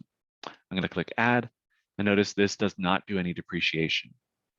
What this means is that when you guys are actually producing this report, if you would like to include the refined value on there so that you can give your clients kind of an estimate of what the computer thinks and then come back and do a CMA in addition, you can clarify for them on here, look, this is what that value is going to be. Whoever you end up having buy this property is going to have to do this. This needs to be reduced from the price of the property. Perfect example of this was I had a a property my wife was looking at one time, and she was like, "Look at this house. This is amazing. It's such a good deal." It's like $120,000, 2,000 square foot property with brand new kitchen, brand new bathrooms. Everything was really nice. And I was like, that doesn't seem right. It's got a great view of Tulsa. Lo and behold, the price was reduced based on obviously the foundational problems or whatever the other issues were with that house.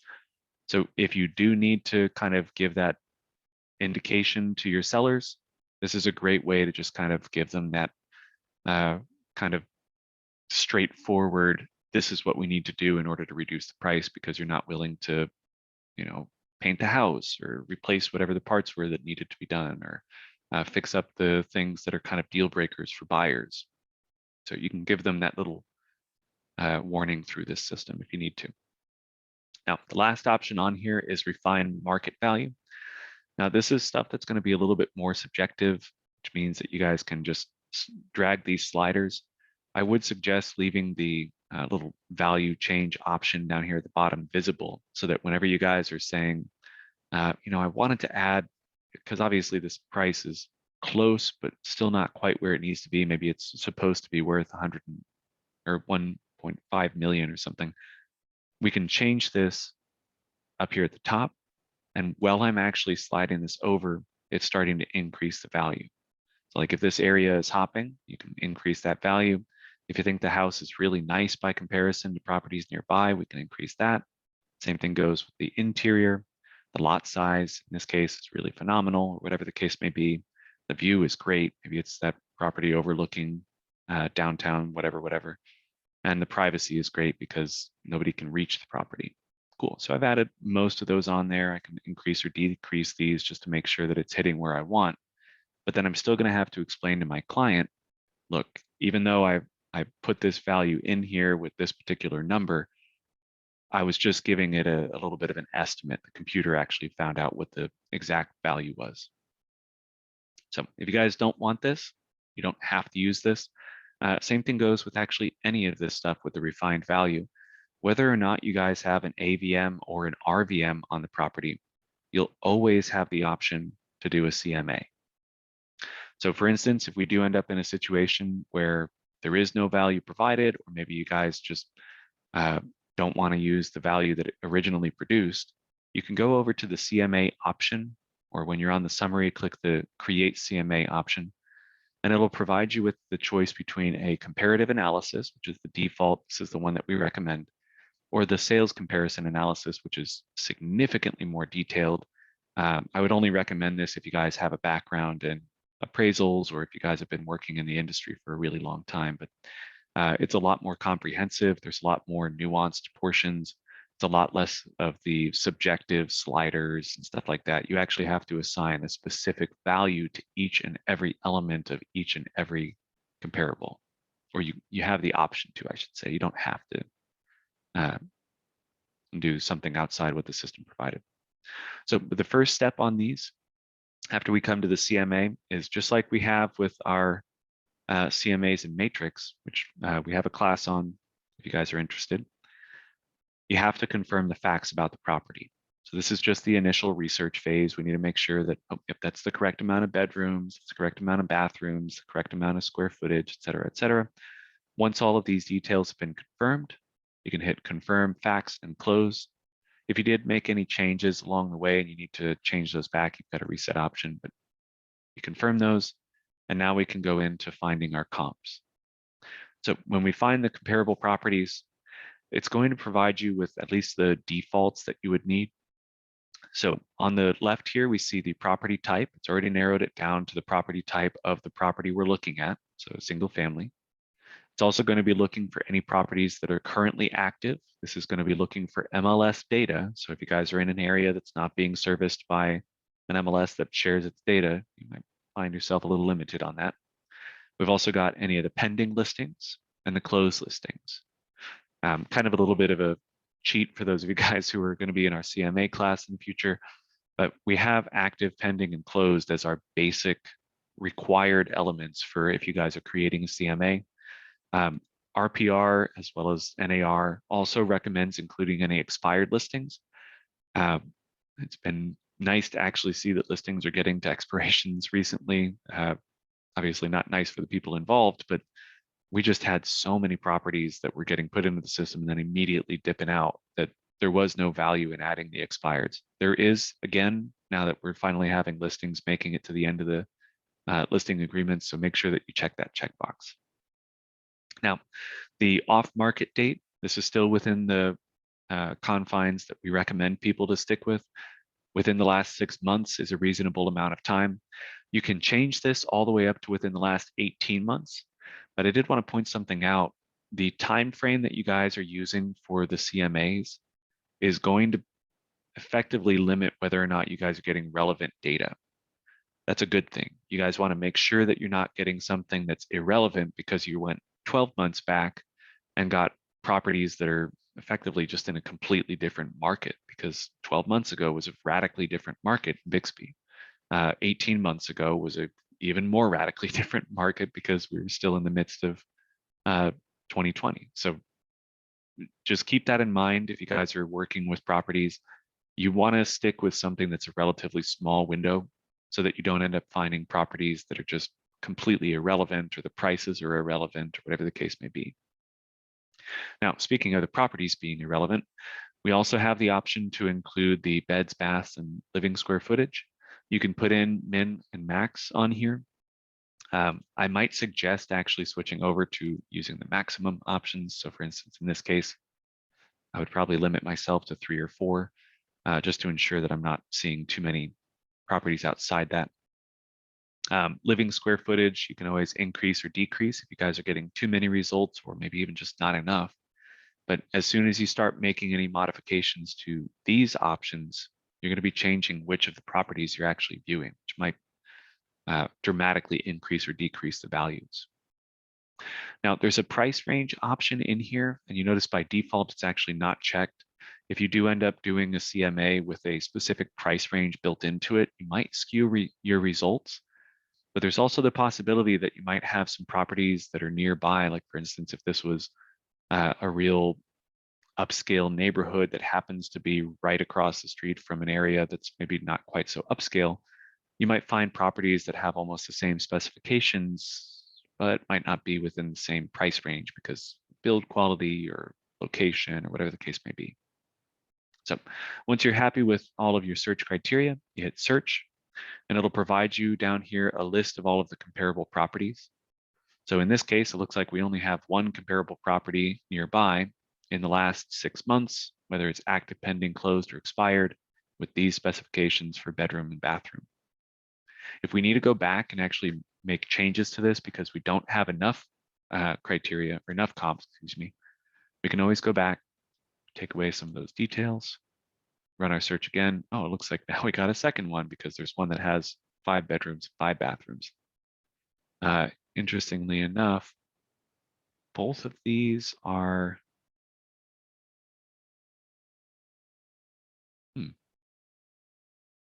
that's a pretty different price. Well, I should also point out, whenever you run your search, it's going to be using this area that we have here as the search function.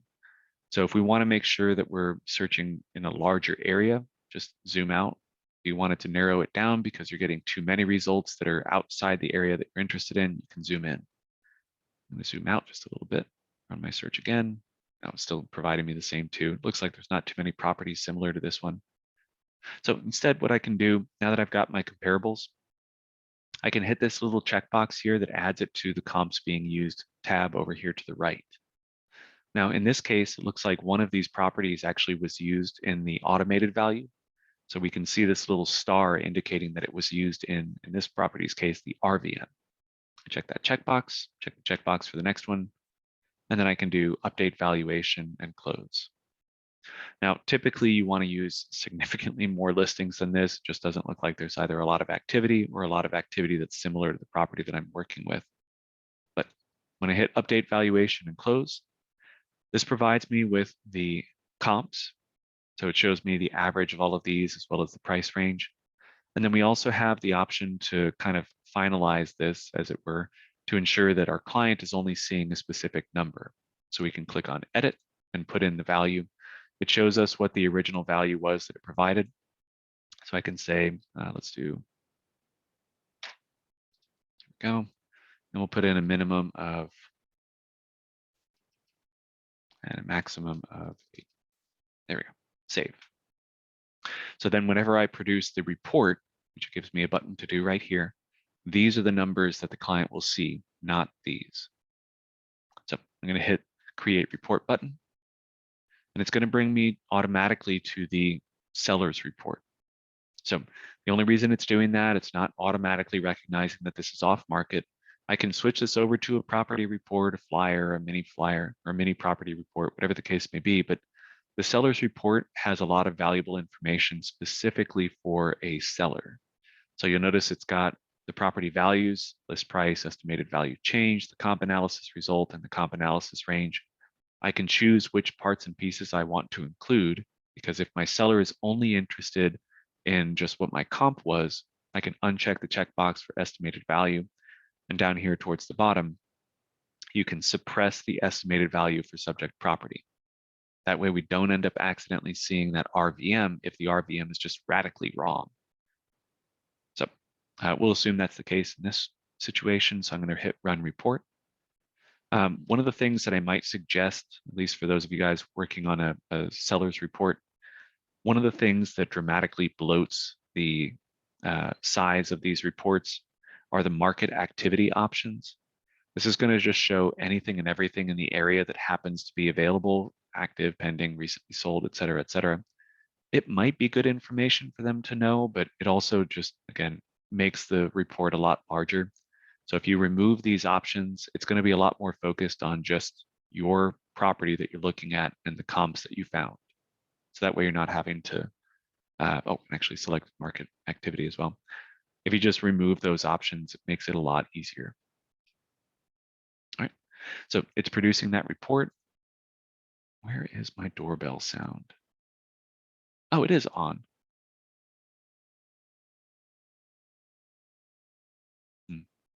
Okay, well, let's head back to our home page.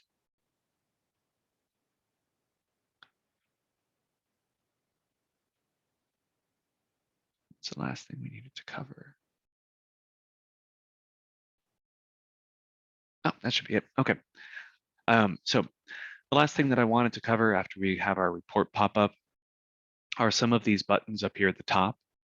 So if we do find ourselves looking at a particular property, and I'm just taking a look at the details for this, and I need to start looking at another property, you can click on this research button up here at the top and immediately switch over to a property search. Or like we mentioned earlier, there's a map search functionality where you guys can draw on the map. If you guys just want to skip directly to that, you can just go to a map search. And instead of having to put in the area that you wanted to search up here at the top and then having to go back to the map and add the extra details, you can just hit that research button and then go straight to the map search.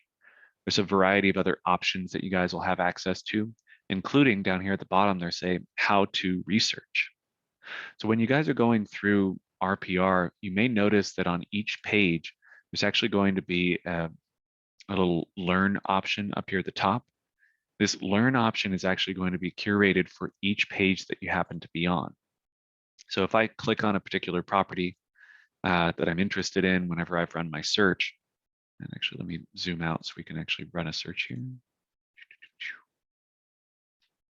Search in this area. Okay, so I got a property here. I'm going to go to the details. So I've got an off-market property that I'm looking at, but I'm on the property details page. When I click learn, it's going to show me the property details video. Got over 5 minutes on that. And then there's a 7.5 minute long video here on pricing the property, which goes over how to refine the value and the CMAs. So let's say I switch over to this refined value button. When I go up to my report finally was created. When I go up to learn, here's that pricing a property option. If I go over to my charts, it's going to show me a different choice. Oh, here comes the delays again. There we go. Here's our property details overview. So it's trying to actually make sure that no matter what page you're on, if you click on that learn button, it's going to try and teach you about where you are and what its value is. So even if you guys get home and you forget some of this information, one of the key things to remember is this Learn button up here at the top, because it's going to allow you guys to quickly and easily find out more about whatever page you happen to be on. My report was created, so I'm going to click on that Reports button. I can see the property reports that I've created, the seller's reports, and you can see these numbers are actually going to increase based on how many reports you're creating. If I needed to jump back into one, I can do it that way. Or if I just wanted to see one of the reports that I just created, I click on the actual notification number, and I can quickly jump into, in this case, the seller's report. Perfect. Now, if I had chosen the option to just email this to the client, I can still go and take a look at that report. It's just letting me know that the report is done because I'm going to download it. You can also do that if you guys have emailed some things that you can just dive into that report and see what they're looking at. So we've got our comp analysis in here. Looks like I forgot to uncheck one of the checkboxes for the refined value. Here's some details. I mean, this report, even with the market activity included, is 72 pages. And again, that's all going to be dependent on the property and the market area. So if there's a bunch of different properties that are similar or dissimilar, whatever the case may be, it's just going to show you everything, whether it's relevant to your property. Like notice this one's what, 3 times as large as this one is. It's just, you may want to remove those if it's a unique property. Otherwise, it might be really good information, especially if you guys have a investor that's trying to sell a property. All right. I think that should be it. Oh, the last thing to mention, there's a help option up at the top right corner. This is where you guys have a 24/7 phone number that you can call if you guys have any problems with the system or any questions on how to use it. You can always reach out to us on the service desk, but these people are the actual experts on this. One of the things that they added in the last year or two was the live chat option, which I gotta be honest, I use this way more than I use the phone number now, just because it's so easy to get in, ask somebody a question, and then just dip. I really like that live chat option. And then finally, we have our training area. The training area by RPR has a huge variety of information, and it just keeps growing. They keep on making more tutorials and more videos, more webinars. There's an ebook on getting the basics of how to do farming and prospecting. There's a webinar that specifically covers how to do the commercial real estate trends. RPR Mobile, can't stress enough how useful a tool that can be. I think genuinely, this sounds like hyperbole, but it's genuinely the most useful app that you guys have available to you, without question in my mind. But anyway, that's it for our class today. It's now 11 o'clock. I'm gonna go ahead and let you guys go. If you have any questions you would like to ask now, I'm gonna leave the session open for a little bit.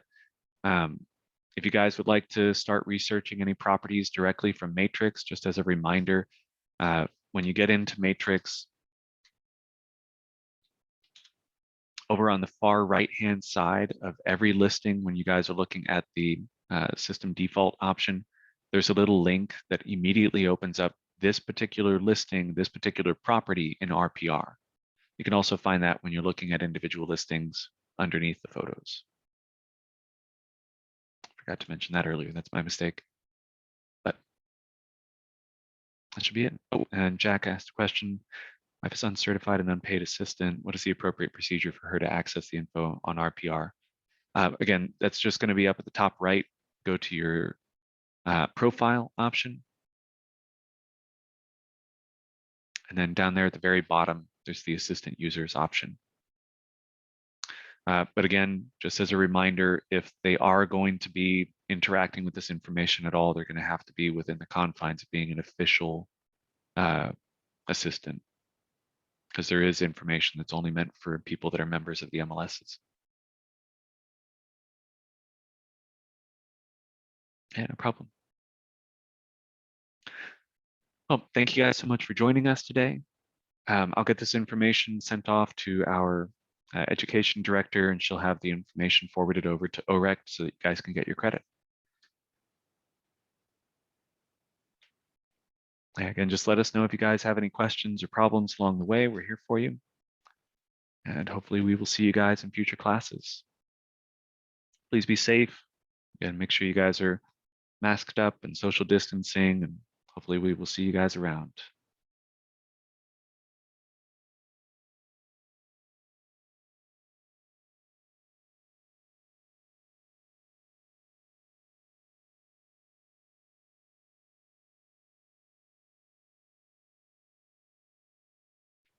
Oh, I should probably put our phone number on the screen. Oh, now the video is playing. All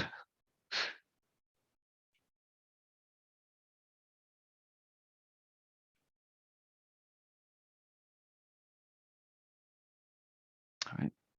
Looks like everybody's dipping, so I'm going to go ahead and close up shop. Again, if you guys have any questions or problems, just give us a call and let us know. Yeah, thank you guys.